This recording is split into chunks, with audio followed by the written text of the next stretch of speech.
उसे खुदा का मारा पीटा और सताया हुआ समझा। हालांकि वो हमारी खताओं के सबब से घायल किया गया और हमारी बदकिरदारी के बायस कुचला गया। हमारी ही सलामती के लिए उस पर सियासत हुई ताकि उसके मार खाने से हम शिफा पाएं। हम सब भेड़ों की मानद भटक गए, हम में से हर एक अपनी राह को फिरा, पर खुदावन ने हम सब की बदकिरदारी उस पर ला दी। वो सताया गया तो भी उसने बर्दाश्त की और मुंह ना खोला। जिस तरह बर्रा जैसे ज़बा करने को ले जाते हैं और जिस तरह भेड़ अपने बाल कुतरने वालों के सामने बेजुबान है, इसी तरह वो खामोश रहा।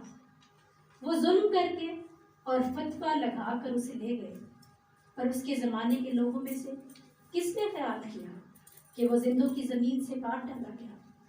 मेरे लोगों की खताओं के सबब से उस पर मार पड़ी, उसकी कब्र भी शरीरों के दरमियान ठहराई गई और वो अपनी मौत में दौलतमंदों के साथ हुआ। हालांकि उसने किसी तरह का जुल्म ना किया और उसके मुंह में हरगिज़ छल ना था। मेरे अज़ीज़ों, आइए हम अब संजीदगी में अपनी आंखों को बंद करें और कुछ देर अपनी ज़िंदगी पर ज़रूर गौर करें। और जिस दौरान आप गौर करते हैं तो आयत के साथ मिलकर हमारे साथ ज़रूर 174 गीत भी गाएं। हत्था पैरा विच किद नेज़े विन्या है। गीत नंबर 174 हत्था पैरा विच किद। सारे नाम खड़े हुए, बाकी सब जरूर बैठे हैं, सिर्फ वायर खड़ी हो।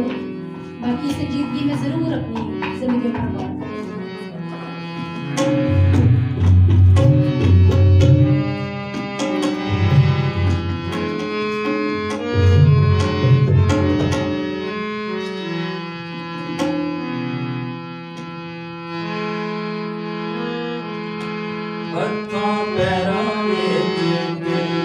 Neseviniya hai, Yesu